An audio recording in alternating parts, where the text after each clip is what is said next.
अस्सलामुअलैकुम दोस्तों और साथियों, उम्मीद है आप लोग खैरियत से होंगे। आज है 11 फरवरी 2021 और दिन है जुमेरात का। आज के दिन की जो सबसे अच्छी खबर है वो तो आई है बुजुर्गों के लिए जो 65 साल से जिनकी उम्र जायद है, क्योंकि पिछले दिनों से वो तमाम लोग एक कन्फ्यूजन का शिकार थे। एक गुमगो की कैफियत थी उनके लिए, क्योंकि हुकूमत की तरफ से कहा गया था कि अभी जो 60 साल से ज़ायद उम्र के लोग हैं उनको वैक्सीन नहीं लगाई जाएगी, या 65 साल से ज़ायद उम्र के लोगों को अभी वैक्सीन नहीं लगाई जाएगी, क्योंकि डाटा का हवाला दिया था हुकूमती ज़राए ने, जिसपे काफ़ी ज़्यादा लोगों ने बशमूल मेरे ये बात की थी कि दुनिया में जो डाटा है वो भी साइनोफार्म का ही है, लेकिन उसकी बुनियाद पे तो जैसे यूनाइटेड अरब एमिरेट्स है वो तो खसूसी तौर पे बुजुर्गों को लगा रहे हैं। तो अब एक बहुत बड़ी खबर आ गई है पाकिस्तान से। पाकिस्तान में जो फेडरल मिनिस्टर हैं असद उमर, जो कि वफाकी वजीर हैं डेवलपमेंट स्पेशल इनिशिएटिव के, तो और वो एनसीओसी जो है national command and operation centre, उसके भी वो चेयरमैन हैं। तो उन्होंने कल ट्वीट की है कि अगले हफ्ते से ना सिर्फ ये कि 65 साल से ज़ायद उम्र के जो लोग हैं उनकी रजिस्ट्रेशन स्टार्ट हो जाएगी, बल्कि मार्च से उनको वैक्सीन लगने का अमल भी शुरू हो जाएगा। ये बड़ी अच्छी और ज़बरदस्त बात है। और जो रजिस्ट्रेशन का अगर हवाला मैं आपको दूं तो पहले तो अगरचे 1166 ये एक ऐसा नंबर था जिसपे हम लोग अपना नेशनल आइडेंटिटी कार्ड नंबर जो है वो मैसेज करते थे, तो वो फिर हमें बताते थे कि आगे क्या प्रोसीजर है। लेकिन पिछले दिनों से अगरचे मैंने एक हवाला दिया था कि नेशनल इम्यूनाइजेशन मैनेजमेंट जो सिस्टम है निम्स, जो नेशनल हेल्थ सर्विसेज के अंडर आता है, तो उनकी एक वेबसाइट है, लेकिन वो वेबसाइट मिल कहीं से नहीं रही थी।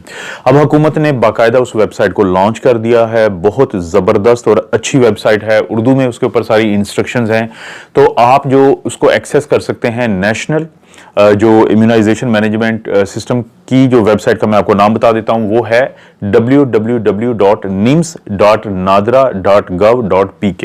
तो ये जो वेबसाइट है इसको आप एक्सेस करें, वहां पे अपना नेशनल आइडेंटिटी कार्ड नंबर डालें, तो वहां से आपके बारे में ये फिर आपको इतला कर दी जाएगी कि किस मरहले पे आपको वैक्सीन लगेगी। और ना सिर्फ ये आपको बताया जाएगा बल्कि फिर आपको एक पिन कोड भी भेजा जाएगा आपके नेशनल आइडेंटिटी कार्ड के जवाब में। और जिस वक्त आपका जो AVCA है यानी अडल्ट वैक्सीनेशन सेंटर्स, तो इस वक्त क्योंकि पाकिस्तान में ये कायम है हर तरफ, तो जो 582 से के करीब इस वक्त काम कर रहे हैं, तो वहां बता दिया जाएगा कि आपका कौन सा सेंटर है। आप उसको 1 से 3 दिन में चेंज भी करवा सकते हैं। और अगर जब आपके सेंटर पे वैक्सीन अवेलेबल होगी तब भी आपको एक पिन कोड भेजा जाएगा। आप वो पिन कोड और अपना नेशनल आइडेंटिटी कार्ड नंबर लेके उस तारीख पे और उस सेंटर पे पहुंच जाएंगे उतने बजे जितने बजे आपको कहा जाएगा। वहां का अमला आपको चेक करेगा कि आप वही शख्स हैं, आपका पिन कोड को भी वो देखेंगे और उसके बाद फिर आपको वैक्सीन लगा दी जाएगी। और नादरा का जो नेशनल हमारा ये डाटा बेस है, इस पे भी आपकी जो है वो आपका जो डाटा है उसको रिफ्रेश कर दिया जाएगा कि आपको डोज लगी है, पहली लगी है, दूसरी लगी है, तो ये पूरा प्रोसीजर। तो ये बड़ी अच्छी एक खबर है। इसी तरह की एक जो अच्छी खबर है वो इस बारे में आई है कि अभी तक अगरचे 2 फरवरी के बाद से पाकिस्तान में वैक्सीनेशन का आगाज हुआ था, लेकिन ये जो अभी आज 11 फरवरी है, अभी तक जो 27,000 यानी 27,000 जो हेल्थ केयर वर्कर्स हैं उनको वैक्सीन लग चुकी है। और इनमें ये बने हैं जो एडल्ट वैक्सीनेशन सेंटर्स हैं वो हैं 582। तो इनके ऊपर जो ये वैक्सीनेशंस लग रही हैं, इनमें भी हमने देखा है कि जो 21,000 से ज्यादा हैं वो सिर्फ सिंध में लगी है। जो हेल्थ केयर वर्कर्स को वो बनता है तकरीबन 77% यानी 77% जो है 27,000 का, वो अभी सिंध में हम देख रहे हैं कि उन लोगों को लगी है वैक्सीन। और ये पिछले दिनों से मैं काफी ज्यादा इस बारे में जिक्र कर रहा था कि जब हम डाटा देखते हैं तो हमें पता चलता है कि सिंध में अगरचे कंफर्म्ड केसेस भी ज्यादा हैं, वहां पे एक्टिव केसेस भी ज्यादा हैं बेनिस्बत पंजाब के पंजाब में सिंध की निस्बत एक्टिव केसेस भी कम हैं और कंफर्म्ड केसेस भी कम हैं। लेकिन इसके बावजूद पंजाब में जो अमवात हैं कोविड की वजह से होने वाली, वो सिंध की अमवात से ज्यादा है। तो जहन में आता था कि कोई ना कोई प्रॉब्लम है, या तो फिर हमारा जो पंजाब में सिस्टम है वो प्रॉपर काम नहीं कर रहा, या यहाँ पे कोई वेरिएंट हो सकता है खतरनाक। वेरिएंट का तो हमें नहीं पता, अभी तक कोई कंफर्म नहीं है। लेकिन अगर आप वैक्सीनेशन का भी स्केड्यूल देखें कि 27,000 में से 21,000 जो हेल्थ केयर वर्कर्स हैं वो सिर्फ सिंध से हैं और पंजाब बहुत पीछे रह गया, तो लगता ऐसे ही है बादुन नजर कि पंजाब में जो हेल्थ सिस्टम है उसमें कुछ प्रॉब्लम है, कुछ फ्लॉज हैं जो कि हुकूमत को चाहिए कि वो लाजमी ठीक करे। ये बहुत ज़रूरी है। पंजाब आबादी के लिहाज से पाकिस्तान का सबसे बड़ा सूबा है, तो यहाँ पे जो होने वाली अमवात हैं वो बाकी तमाम जानों की तरह बहुत कीमती हैं। और एक और अच्छी खबर मैं आपको दे दूं कि सेकेंड वेव में पहली दफ़ा हुआ है फर्स्ट वेव की तरह कि अब कम अज़ कम जो एक्टिव केसेस की तादाद है वो 50,000 से कम होकर 30,000 पे आ गई है। यानी कम अज़ कम जो ड्रॉप हुआ है वो 20,000 का हुआ है, क्योंकि फर्स्ट वेव में भी 50,000 क्रॉस हुए थे या 50,000 तक पहुंचे थे जो एक्टिव केसेस होते हैं आपके माशरे में। तो सेकेंड वेव में भी यही हुआ था कि नवंबर के आखिर में 50,000 तक ये केसेस चले गए थे, जो अब कम होके 30,000 तक आ गए हैं और इनका एक डाउनवर्ड ट्रेंड है, नीचे की तरफ आते हुए ये केसेस हैं। और ये बड़ी एक खुश आइंद बात है, और ख़ास तौर पे जब वैक्सीनेशन का भी आगाज़ हो चुका है। और साथ ही ये चीज़ भी अगर आप देखें तो ये काफ़ी खैर की खबरें हैं जो आहिस्ता आहिस्ता हमें काफ़ी फ़ायदा देंगी। और मेरा तो एक अभी ओपिनियन बनता जा रहा है, ये जो 65 साल से ज़ायद उम्र के लोगों की इजाज़त मिली है, तो इस बारे में मैं एक ख़ास बात कहूँगा कि देखें, हम पहले यही कहते थे कि जो इन्फ्लुएंजा में और कोरोना में के क्या फ़र्क है। मतलब जो लोग कहते थे जी हर दफ़ा ये आ सकता है, नहीं आ सकता है इन्फ्लुएंजा की तरह, हम लोग ये कहते थे कि इन्फ्लुएंजा हर साल बड़ी तेज़ी से तब्दील होता है, उसमें म्यूटेशंस आती हैं। लेकिन इसके मुकाबले में जो कोरोना है उसमें महीने में 1 या 2 म्यूटेशंस आती हैं, तो वो चांसेस कम हैं इस बात के कि वो हर साल म्यूटेट होकर हमारे सामने आ जाए। लेकिन जब हम देखते हैं B.1.1.7 को, या हम देखते हैं P2 को जो ब्राज़ील की है, या B.1.351 को जो साउथ अफ्रीका की, तो हमें पता चलता है कि अचानक ही 17, 20, 23 23 यानी 23 इतनी म्यूटेशन हुई हैं अचानक ही।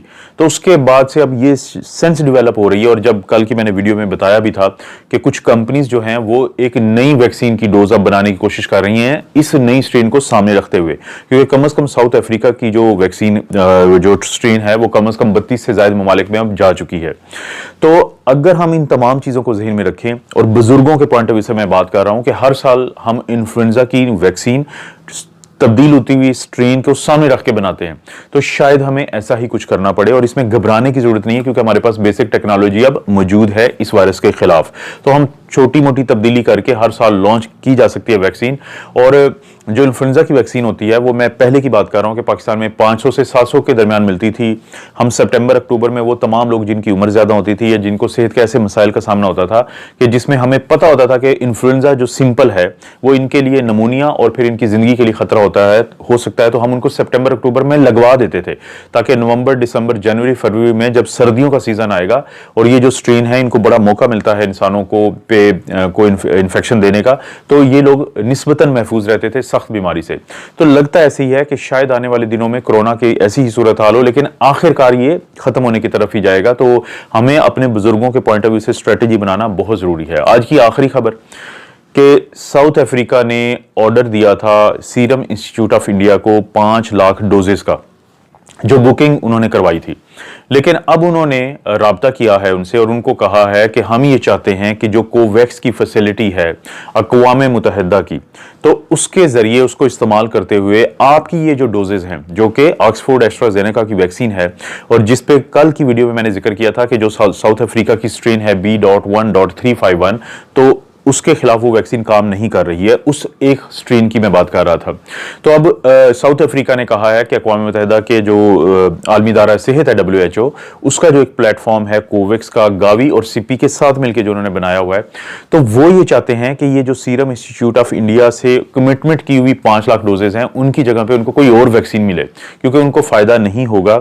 तो मैं यहाँ पे एक आखिरी बात करूंगा कि मैं अपना role as a devil's advocate कि हम लोग हुकूमत पे तनकीद करते थे कि ये लोग बुकिंग क्यों नहीं करवा रहे हैं, बाकी दुनिया तो वैक्सीन की बुकिंग करवा रही है। तो हुकूमत के जो लोग थे, खासतौर पे डॉक्टर फैसल सुल्तान जो special adviser to prime minister है, वो जो इसकी वजह बताते थे, उनमें से एक वजह ये थी कि वो कहते थे अभी हम वेट एंड सी करेंगे, ये ना हो कि हम बुकिंग करवा दें, कल कोई नई स्ट्रेन आ जाए, कोई नया इशू बन जाए, तो फिर वो सब पैसे ज़ाया हो सकते हैं पाकिस्तान जैसे गरीब मुल्क के लिए। एग्जैक्टली वही हुआ है कि अगर आप देखें साउथ अफ्रीका के साथ यही हुआ है कि वहां पे एक नई स्ट्रेन आ गई है, उन्होंने बुकिंग करवाई हुई थी 5 लाख डोजेस की। जाहिर है कि पैसा है, बहुत ज्यादा खर्चे का काम है, लेकिन अब उनको WHO के जरिए ये वो कोशिश कर रहे हैं कि उनकी ये जो 5 लाख की डोजेस हैं इनकी जगह पे कोई और उनको वैक्सीन मिल जाए।